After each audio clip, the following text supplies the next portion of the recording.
All right, the week 18 ended last week, so we are on to Super Wildcard weekend. We got the number 5 seed Minnesota Vikings facing the Rams. This game is actually crazy because the Vikings could have been the number 1 seed if they won Sunday night versus the Lions, but they lost, so they dropped all the way from number 1 possibly to number 5. But anyway, this is a matchup of the 14-3 Minnesota Vikings going to the Los Angeles Rams, who are 10-7. I mean, will be indoors, so I don't really think it hurts either way. And to be honest, Los Angeles doesn't really have a home fans. Most of the time when they show their games, you see a lot of opposing fans. So as long as the Viking fans travel, they could make that their home game. This is a good matchup just because of the way that the Rams offense has a chance to go against the Vikings defense. The Vikings blitz more than like everybody. Like they blitz like a lot.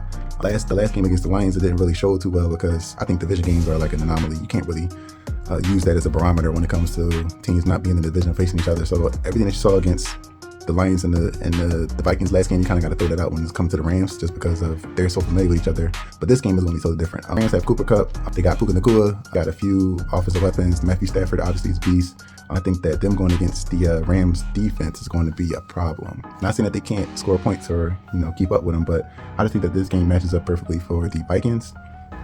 Vegas has it at a spread of 47.5. I think it's going to be a high-scoring game as well. 53% of the betting public is on the Vikings, so I'm going to agree with them. I think that the Vikings, they had a bad showing. For the most part of the year, Sam Darnold has been pretty consistent, and I think that the Lions just found a way to exploit what he was not able to do. So as long as they're able to correct that and don't let the Rams do that as well, I just think that the Minnesota Vikings have a more complete team.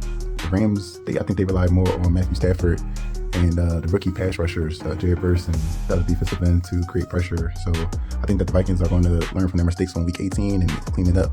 And I think that they should win this game. The spread is at 2.5 for the Vikings to win. I think they're going to cover that spread. And it's a good matchup, but I think that the Vikings kind of getting slept on just because of the fact that they're the number 5 seed now. But I think they got a potential to make some noise, and this game is going to be the first one that they win this postseason.